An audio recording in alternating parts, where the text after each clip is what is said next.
Hello everyone. We have our news for the week, so let's go through everything. Maintenance, normal time as usual, no surprises there. Ending with maintenance is pretty much all the Dragon Quest stuff. So if you haven't gotten through and done the rank 1 for Vision World, haven't farmed all this stuff, get that done before maintenance. And the verse battles too. All limited stuff, mystery crystals, and lots of good stuff in there to get before that goes away. And then coming up this week is a story week. We're getting 3 base Neovision units and an NVA. So logins, we're getting 30 shards for the Neovision base, 25 for the NVA. Treasure summons for the Neovision base units, normal stuff we've been seeing there. They're going to be 1 with all 3 of them, and then 1 each. For cash, exchange shop, normal stuff. Their shards are in there, mystery crystal, crown, the usual stuff there. We are getting some new heroic quests, which are actually kind of nice. So for Tullian, we're getting, looks like a chess piece, 60 attack, 24 defense, 25% evasion, and 75% limit damage for Tullian only. Everybody else can get 15% evade from it. And then it's going to boost his LB for Tullian only, give him active ability. So that seems pretty nice for anybody that likes to use Tullian. And Tyvis is getting something as well. 300 health, 60 attack, 40 defense. 50% limit damage on it. Boost Tyvis is only 500 attack. So even though it's only 60 attack, because he gets 500 from it, this is pretty much going to be best in slot for Tyvis. So quite nice for anybody that likes using either of those units. We're only getting the 2 new items, but still nice to see. And then we're getting another daily summon, 1 per day. So this one is going to be either a 5-star or a Neovision with a 3% rate. And we're getting this one for a week, so starting the 23rd and ending on the 29th. So that's nice. At least we won't be getting all blues from this one.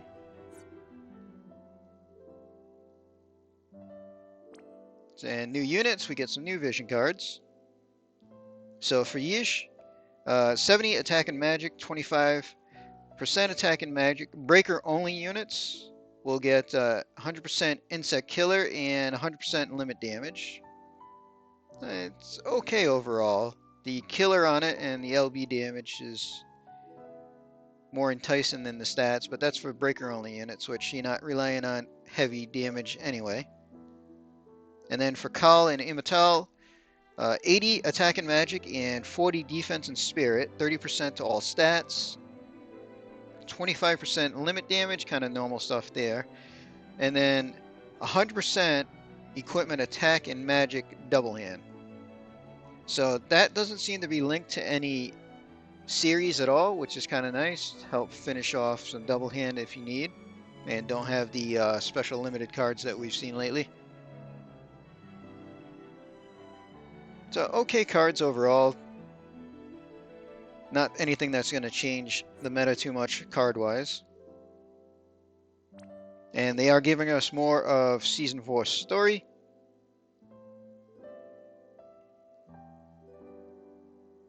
So aside from the story, it doesn't look like any new surprises as part of the story. We are getting a Chronicle battle, another mystery crystal here against Proto-Omega. So this should be just a decent challenge. We get a little emblem there for a party of 4 or less with a 5-turn kill. So this should be fun. Nice little challenge after not having anything for a while. And we're finally getting another trial, which I'm happy to see. So this time it's going to be the Death Machine. So machine type. And then notes about it dealing fixed damage, which is going to be fun probably. Also has 2 searcher ads to kill before you can kill the boss. So looks like this is going to be a bit of a challenge. Should have some fun with it though. I've been wanting a new trial to show up for a bit actually. And rewards, we get Machine Killer Plus Recipe, which is actually really nice. Insect Eater Sense is nice as well. And tickets and the usual stuff. So we'll have fun with the trial. And events, we're rolling right into another raid. So we're going to have a raid end and go into another raid right away. And the items, so we get a staff, 65 magic, 140 spirit, and restore 10% mana per turn. The mana refresh, if that is, because it says activate, so if that's one of those restore at the beginning of a turn or something, that's going to be a really nice item. If it's just adding at the end of the turn, just standard mana regen, that's more of a eh. Accessory, 30 attack, 45 magic. Not bad for hybrid type units. And then if using a katana, you get 50% human killer. So anybody using a katana, you can get a killer out of that, which is really nice. We get some light armor, 45 attack, 20 defense, 35 spirit, 10% evasion on it. No, it's okay. We get a 50% machine killer, which is a little nice. And then we get a 50% insect killer with 30% attack and magic on it, which is nice. And then usually, yeah, we get a special challenge at the bottom here. It's EX coins, Neo Vision tickets. So I'm wondering if this is going to be a one-time clear or like a daily thing. They don't really say on that. But from what I see here, it doesn't look like the Mightiest Warrior is going to be a hard challenge overall. We do get Sid fragments from it, though.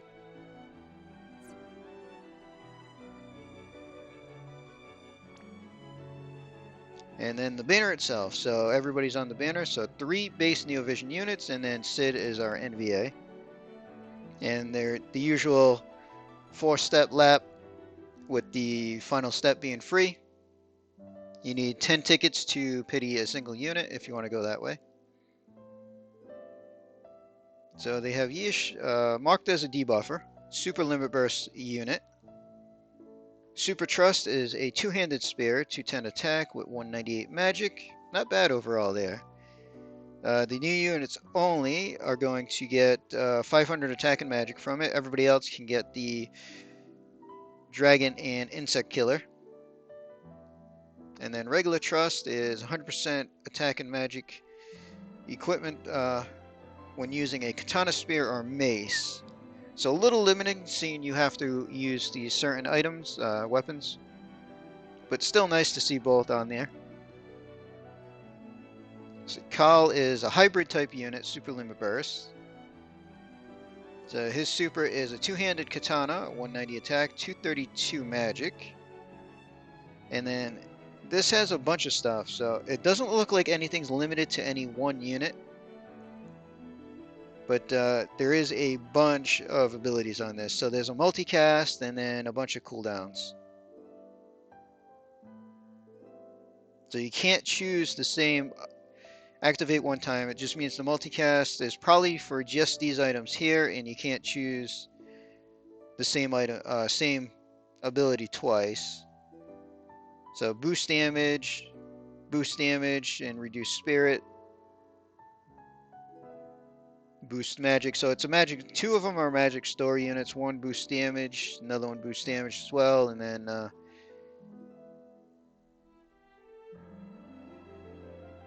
multicast. So I have to see exactly what those modifiers are. And then 100% machine killer. So this is another unit. We have 1 unit already, Cindy, that has 100% machine killer. So another source of that is always nice. Any killer at 100% is always nice to have. It helps when building units. And the last one is actually a buffer healer. So we haven't actually seen a healer unit in a while. Again, Super Limit Burst unit. Super Trust, healer units only. 55 defense, spirit, and mana. 30% fire, ice, lightning, and water resist. And nothing seems to be limited to anything else other than only healer units can use the item. So there's a barrier, and then there's an active ability. I think this is like a 150 killer buff for humans, dragons, or insects for like 2 turns. And then the regular trust is 30% fire, ice, lightning resist and 4 LB per turn. That's just okay. Resist is nice with the LB fill. Nothing too great there. And Sid, I was kind of hoping that they'd do a global boost for him of some sort, but there's nothing listed. I was really hoping they'd at least boost his spare, but it doesn't look like they're doing that. So we can take a look at what they look like on the JP side. So first we can look at Sid, and we'll just look at what he gets for his Neovision Awakening. So he gets what seems like all the Dragoons are getting, which is just a basic jump that you upgrade twice. So it's just a one-turn 70x jump. Seems to be a standard thing that we're going to see on Dragoons. He gets a wind chain move for Mira chains, triple cast, which is quite nice. And then he gets some passive modifiers. So I believe this is pretty much boosting his jumps. His big jump, I believe, gets a 100x modifier, and the lesser jumps get a 40x. 500 static attack at EX3, standard EX2 fill limit, change his normal attack. And then his limit burst really isn't anything to look at. He does get the bolting wind move at Neovision, but honestly, he's an attacker. You're not really using him for any magic moves. And Brave Shift is pretty much focused on his jump. He still has his chain move and the general jump. And then he's got triple cast and some boosts. So he's a lot like Richard, but his jump doesn't auto boost. He'll boost himself to, I believe, 200 jump with the 2 turns instead of 300. But he still imbues wind first. And to get the full modifier out of it, you got to use his shifted limit burst. So he gets 40% wind boost, 300 attack, 200% beast killer, which is kind of nice. And then he gives himself a 70x modifier, and then you get another 20 and 20 from his other abilities to boost his jump up. So, I mean, 200x jump is not bad. 2 turns is a little. It's been nice with the 1-turn jumps overall. Plus, it imbues, so you're stuck dealing wind damage with it. So, he's decently strong. He's usable if you like him. He's just not going to be the top Dragoon, obviously, as an NVA. And we can take a look at Yshe. So she is a debuffer unit, so focused around that. She gets the standard debuffer Magnus with 85 attack and magic break, 88 defense spirit break, and 150 machine killer is tied to hers there. She likes ice damage, so she gets a Magnus to boost ice damage and LB and everything there. Ice chain move on bolting. She gets a provoke, the standard breaks that we've been seeing on everybody, 80% AE, 83 on the single target. Increased chance to be targeted, evasion, standard stuff there. 100 on the beast killer, 150 dragon insect, and then 200 machine killer. So her killers are not bad. And she gets the preemptive break as well, 70% there, 80% to all elements. So pretty standard for what we've seen on breaker units. A little bit of magic, nothing too special to look at there. And then her limit burst, so base version 27, so that should be triple bolting chains. 85 attack and magic with 87 defense and spirit break, 25 spear down, 140 ice down, and then a 150 damage modifier. And the super version, 85 attack and magic break, 87 defense and spirit break, 35 spear down, 145 on the imperil, and then a 210 hit. I mean, as a breaker, not bad overall. It would have been nice to see her super limit go to like 88 or 89 on the defense and spirit, but nah, it's still good. So she's a decent breaker. She's not going to be your top damage unit for sure. And we can take a look at Kall. So he's the hybrid unit.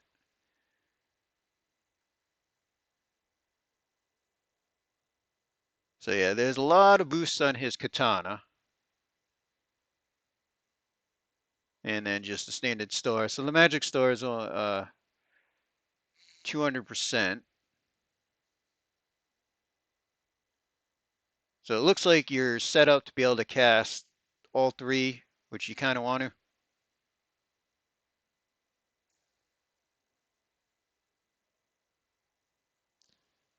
So his kit is pretty much focused around his limit burst, and he doesn't have that much overall. So he gets a Magnus, 280 attack and magic buff, 30% ice boost, 200 limit, the standard non-premium Magnus there for boosting, bolting hybrid, chainer, and then he gets an imbuable one. So he gets one that's locked to ice and one that's not, that also has a machine on it for the first 8 hits, and then just 100x on the final. So he's a double hand unit. Killers, he gets 100 beast, 100 insect, 100 dragon, and then 200 machine killer. So okay on the killers there. He does get some ice magic as well. But the big thing is his limit burst. So base limit burst is 120% ice and peril, and then a 1300 hybrid hit. So pretty decent there. And then we have his super version, which is 130 on the ice and peril, and then a 1950 hybrid hit. And also gives him quad cast for 3 turns. So he hits pretty hard. Each one is 2 hits total. So it should be quite fun to play with. Definitely a change on all hybrid units, aside from Baron, who's locked to lightning. But he's the only other hybrid unit that we have that has that high of a modifier. Although his is a fixed damage, so he doesn't get any killers on his. I'm not sure if this is listed as a fixed attack or not because they got the asterisk there next to hybrid. So I'm not sure if this is going to use killers or just be a fixed type damage. But overall, it's definitely going to hit hard. And then we can look at the healer buffer. So EX3, we get a 160 insect killer from her, which is okay. 200 mana and 200% LB fill rate is kind of nice. Something that does stand out, she gets 3 killers, but they're 250% killers, but they only last 2 turns. So you pretty much you got to do this the turn before, and you can only target 1 ally. But she does get them for plant, stone, and machine, but 250 killer is definitely nice. Then she gets both double cast and triple cast. So double hand spirit unit.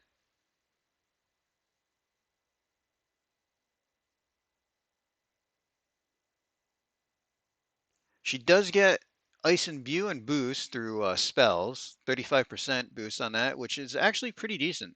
Most of the time we see these, it's only a 25% boost on the spell. Some standard healer stuff, so she gets re-raise, heal, cures,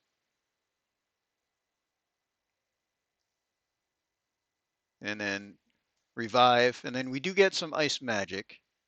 And then one interesting thing we do is she also gets a spell that just flat out gives 6 LB crystals to everybody. So this is quite handy. We've used this with Renora before, the original one before the Neo Vision. And then regular limit burst, 300% attack and magic buff, 200% limit damage, 135% to machine stone and plant killer, and then 50% re-raise. And then the super version, 300% to all stats. Would have been nice to see that go up a little bit higher than 300. 250 on the limit damage is nice. And then 150 on the killers for machine, stone, and plant, and then 100% re-raise. So quite interesting. Kind of a half and half between a buffer and a healer. But she could be fun to play with, especially with the 250 killers there. So that's pretty much all we have for news for now. So as far as pulling on this banner, I'd actually recommend waiting for now. We have our live stream coming up on Friday, so it's only a couple of days from maintenance. And they should have a bunch of announcements. We'll see what they announce and if there's anything limited or super strong coming. Because these units, they're not limited at all. So I'll be doing just like EX tickets. We'll see how lucky I get. Anybody else that does decide to pull, I wish you luck. But then again, like I said, I recommend waiting until after the live stream to see what they announce first. But that's all we have, so we're going to end this video here. Hope everybody enjoyed.